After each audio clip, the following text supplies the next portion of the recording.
Já parou pra pensar que, sei lá, a força que derrubou impérios lá na antiguidade pode ser a mesmíssima que hoje infla e estoura bolhas no mercado de cripto? Parece, parece meio louco conectar coisas tão distantes, né?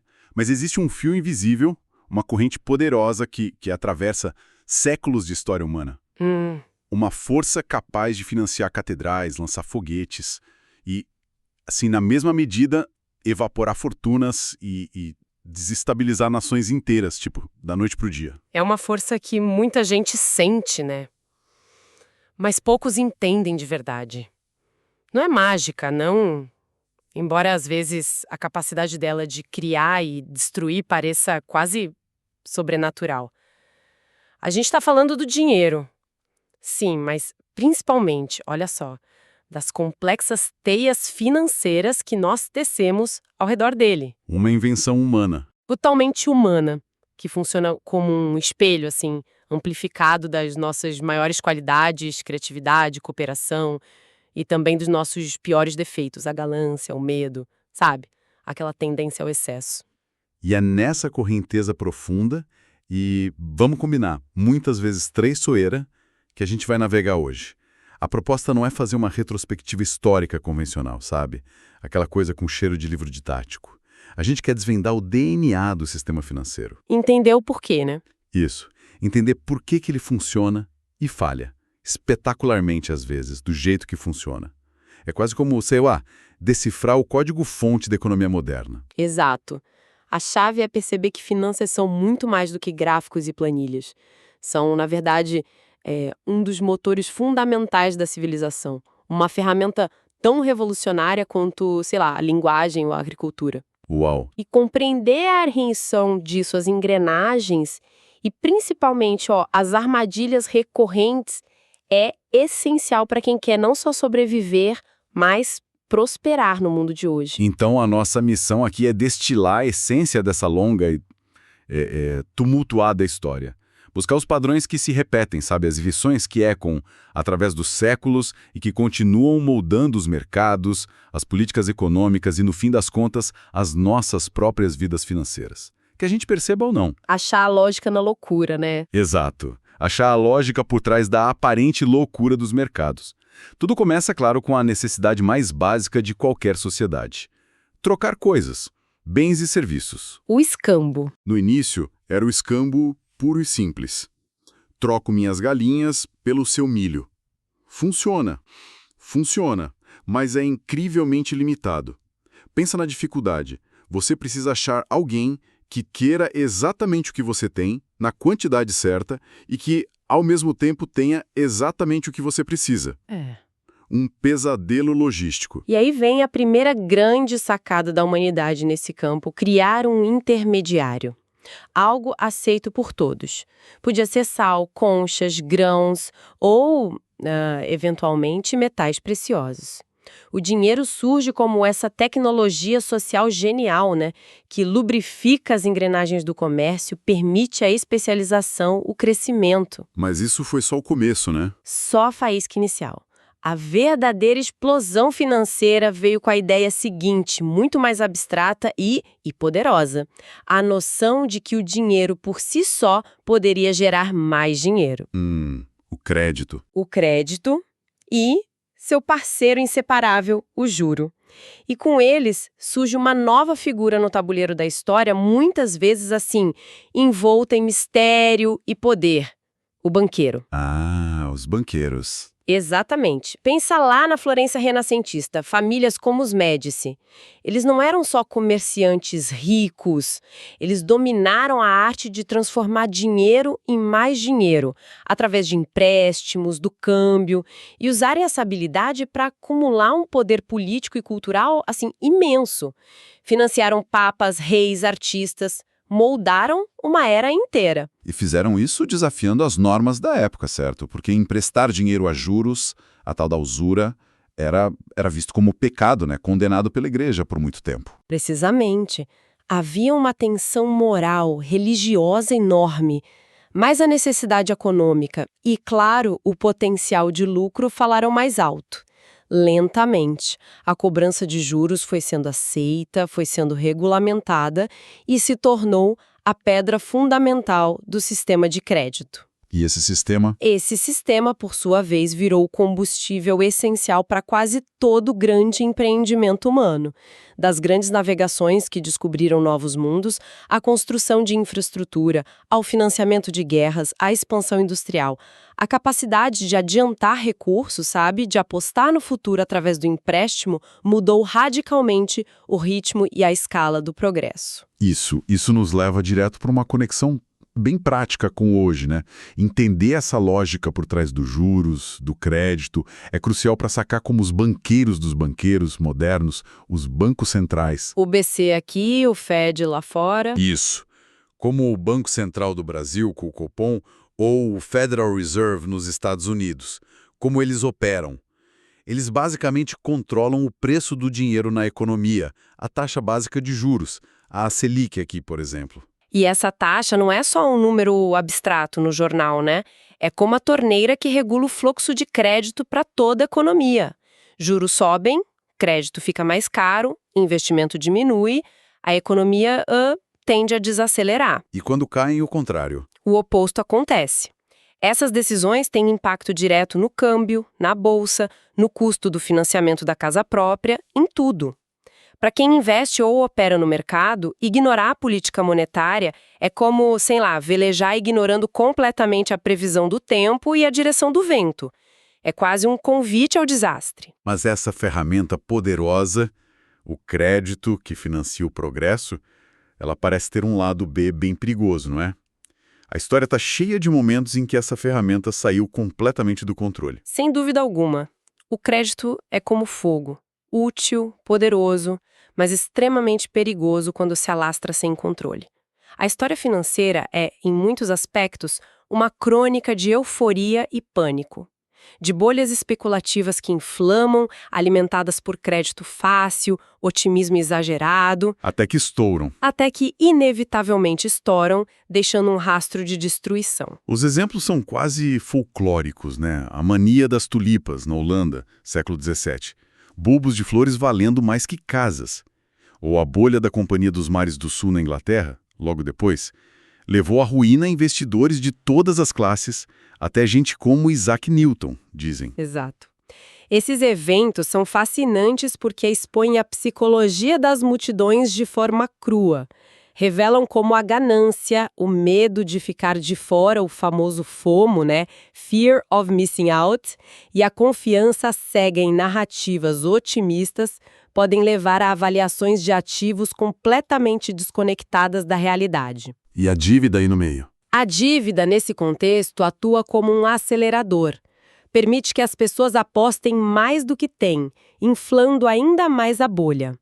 Quando a confiança se abala, a corrida para vender é igualmente irracional e o colapso é devastador. E essa dinâmica não ficou lá no passado. A crise de 1929, o estopim da Grande Depressão, foi precedida por um boom de crédito e especulação na bolsa, com níveis absurdos de alavancagem, gente pegando dinheiro emprestado para comprar ação, multiplicando o risco. E mais recentemente, a bolha da internet no fim dos anos 90, roteiro parecido.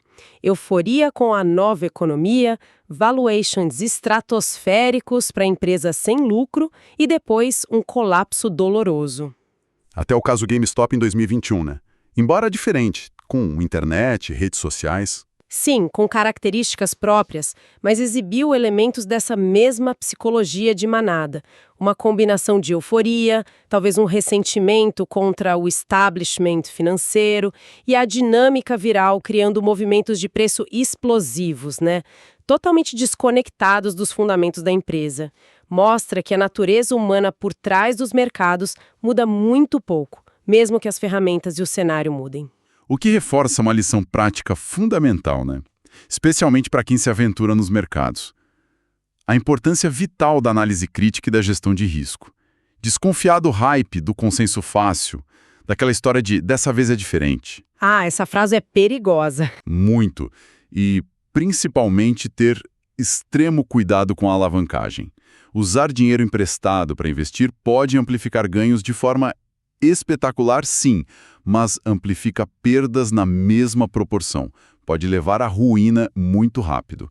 Entender e respeitar os riscos é a base da sobrevivência financeira a longo prazo. É a diferença, né, entre especular de forma, digamos, selvagem e investir de forma consciente.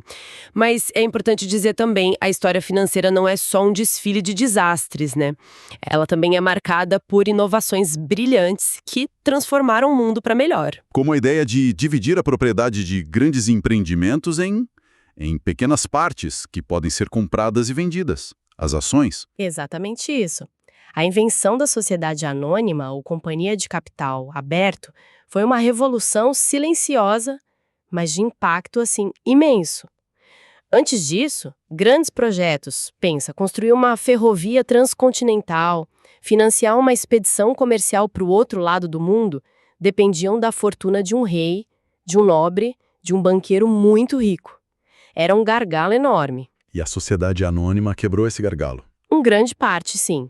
Ela permitiu que o financiamento viesse de milhares de pessoas, cada uma contribuindo com uma pequena quantia em troca de uma ação, uma fração da propriedade e dos lucros futuros daquele empreendimento. E para que essas ações pudessem ser negociadas facilmente, surgiu outro componente essencial: a Bolsa de Valores. o mercado. Um mercado organizado onde compradores e vendedores podem se encontrar e trocar essas fatias de propriedade. Isso democratizou o investimento, de certa forma, então. Sem dúvida. Permitiu que a poupança de muitos fosse canalizada para os projetos mais promissores, impulsionando a inovação e o crescimento econômico numa escala sem precedentes. Foi um dos pilares da Revolução Industrial, por exemplo. Claro, também criou novas formas de risco, volatilidade, mas, em essência, o mercado de ações nasceu como um mecanismo engenhoso para compartilhar riscos e financiar o progresso. É uma ferramenta poderosa para direcionar capital para onde ele pode ser mais produtivo. Essa lógica de transformar coisas, nesse caso a participação em empresas, em ativos financeiros negociáveis, parece ter evoluído muito, né? Ficando cada vez mais complexa com o tempo. Com certeza. E um exemplo muito marcante dessa evolução e também dos perigos que ela embute está no mercado imobiliário. Durante décadas, o empréstimo hipotecário era algo relativamente simples. Um banco emprestava dinheiro para alguém comprar uma casa e mantinha esse empréstimo lá nos seus livros até ser quitado. O jeito antigo. O jeito antigo. Mas, a partir dos anos 70, 80 e de forma bem acelerada nos anos 2000, surgiu uma ideia mais complexa, a securitização. Que é basicamente empacotar esses empréstimos individuais. Tipo isso. Exatamente. A ideia era pegar milhares de hipotecas, agrupar em grandes pacotes e vender fatias desses pacotes para investidores no mundo todo, na forma de títulos, os famosos MBS, Mortgage Backed Securities. A promessa era: você, investidor, recebe os pagamentos mensais dessas hipotecas e o risco é diluído porque são muitos empréstimos diferentes juntos. Parece engenhoso, né? Deve ter tornado o crédito imobiliário mais acessível, imagino. Sim, tornou. Os bancos que originavam as hipotecas não precisavam mais segurar o risco. Eles podiam simplesmente vender os empréstimos e usar o dinheiro para fazer novos empréstimos. Isso aumentou a liquidez, reduziu os custos, mas, como a história financeira nos adverte repetidamente, a complexidade pode ser uma faca de dois gumes. Ela também pode servir para esconder ou disfarçar riscos. E foi o que aconteceu antes da crise de 2008, né? Foi exatamente o que aconteceu. A securitização se tornou tão popular e lucrativa que os padrões para conceder hipotecas foram relaxando cada vez mais. Empréstimos de altíssimo risco para pessoas com pouca capacidade de pagamento, as hipotecas subprime, foram misturados nesses pacotes complexos. E não parou por aí. Não. Para piorar, foram criados instrumentos ainda mais opacos e arriscados em cima desses pacotes. Os derivativos, como os CDOs, Collateralized Debt Obligations, e o CDS, Credit Default Swaps. Essencialmente, eram apostas financeiras sobre o desempenho desses títulos imobiliários já complexos. Caramba! Então, os derivativos eram como uma camada extra de apostas sobre algo que já era um pacote de empréstimos. Parece uma receita para o desastre. E foi. Criou-se uma cadeia de produtos financeiros tão interligada e obscura que quase ninguém entendia o risco real que estava correndo. Os modelos matemáticos diziam que era seguro, as agências de classificação de risco davam notas altas, mas a base de tudo eram hipotecas de péssima qualidade. E quando a casa caiu, Quando o mercado imobiliário americano começou a cair lá por 2006, 2007, e as pessoas pararam de pagar suas hipotecas, esses títulos e derivativos implodiram. e como estava tudo conectado, o efeito foi dominó, global. Exatamente. Bancos de investimentos gigantescos que estavam abarrotados desses ativos tóxicos quebraram ou precisaram ser resgatados.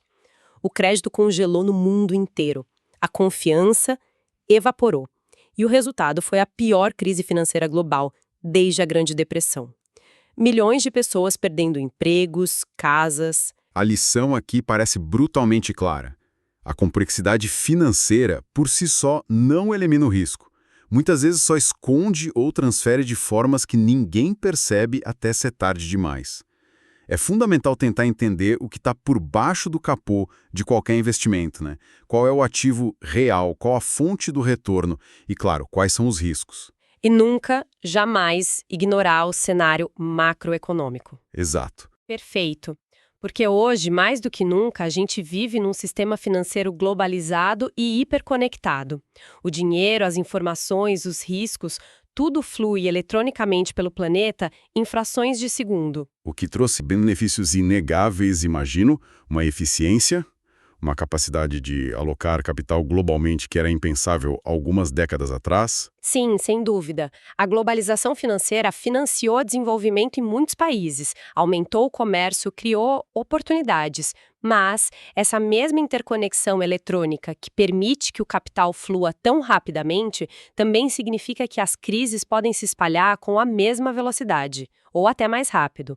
A aldeia global financeira é também uma aldeia extremamente frágil. Como um contágio viral, assim. Exatamente. Um problema que começa num segmento específico do mercado imobiliário americano, como a gente viu em 2008, pode derrubar um banco na Islândia, causar um pânico na Ásia e forçar governos na Europa a intervir. Tudo em questão de dias ou horas. Uma decisão política num país pode afetar moedas e mercados do outro lado do mundo instantaneamente. É muita interconexão. A complexidade e interconexão criaram um sistema capaz de gerar prosperidade, sim, mas também um sistema inerentemente instável, propenso a choques sistêmicos. Parece que as mesmas inovações que nos trouxeram até aqui, que permitiram essa escala global, são também as fontes das nossas maiores vulnerabilidades atuais. Faz sentido. Total sentido. É o paradoxo central das finanças modernas. Elas são um reflexo amplificado da própria natureza humana. Nossa incrível capacidade de inovar, cooperar, construir, mas também nossa propensão à ganância, ao pânico, ao comportamento de manada. O sistema financeiro canaliza e potencializa essas forças, para o bem e para o mal. Uau, que jornada, hein? Passamos por séculos de história, desde a troca de conchas até derivativos complexos e crises globais. Se a gente fosse resumir a grande lição dessa exploração toda, qual seria? Olha, acho que a mensagem central é que, apesar de toda a tecnologia, da velocidade da informação, dos algoritmos sofisticados, o jogo fundamental do mercado financeiro não mudou tanto assim. Continua sendo um palco onde as mesmas forças psicológicas ancestrais, o desejo de enriquecer rápido, o medo paralisante de perder, a tendência a seguir a multidão, o ciclo de otimismo exagerado seguido de pânico, continuam atuando, implacavelmente. A tecnologia só muda a velocidade. A tecnologia apenas muda a velocidade e a escala com que essas forças se manifestam. Então, ignorar essa dimensão histórica, psicológica, focar só nos números e gráficos do momento, é operar com uma visão muito limitada. Quase como tentar navegar olhando só para a bússola, sem olhar para o mapa ou para as nuvens no céu. Exatamente. É se colocar numa posição de enorme desvantagem. O verdadeiro entendimento dos mercados, a tal vantagem que tanta gente procura, talvez não esteja em encontrar a próxima fórmula mágica ou o algoritmo perfeito. Talvez esteja em compreender esses padrões comportamentais que se repetem. Reconhecer os ciclos. Reconhecer os ciclos de euforia e medo, ter a disciplina para ir contra a corrente quando necessário e ter um profundo respeito pela gestão de risco. Ou seja, entender o passado financeiro com seus triunfos e, principalmente, seus desastres é talvez a melhor vacina contra as ilusões e armadilhas do presente. Ajuda a desenvolver um filtro crítico, né? A questionar as narrativas fáceis e a reconhecer quando a história pode estar se repetindo, mesmo que com uma roupagem diferente. E isso nos deixa com uma reflexão final, talvez, um pouco inquietante. A história mostra um padrão claro, grandes ondas de inovação financeira que inicialmente parecem trazer só benefícios, muitas vezes acabam gerando novas formas de risco e, eventualmente, novas crises, frequentemente originadas naquelas mesmas inovações. Onde será a próxima? Pois é. Olhando para o nosso presente, com inteligência artificial entrando nas finanças, o universo das criptomoedas, finanças descentralizadas, DeFi, qual será a próxima grande inovação que vai remodelar o cenário? E mais crucial ainda, qual a próxima grande vulnerabilidade sistêmica que podemos estar coletivamente subestimando ou ignorando agora mesmo? Será que neste exato momento a gente está no meio da construção de uma nova bolha, embalados por alguma nova narrativa tecnológica ou financeira, sem nem perceber os sinais de alerta que a história tenta nos mostrar? Já viveu algo parecido com isso? Essa sensação de euforia coletiva que depois se revela insustentável? Se essa nossa conversa sobre a longa e muitas vezes turbulenta história do dinheiro te fez refletir, talvez seja um sinal de que olhar para os mercados e para nós mesmos com um pouco mais de perspectiva histórica e ceticismo saudável, seja mais importante do que nunca.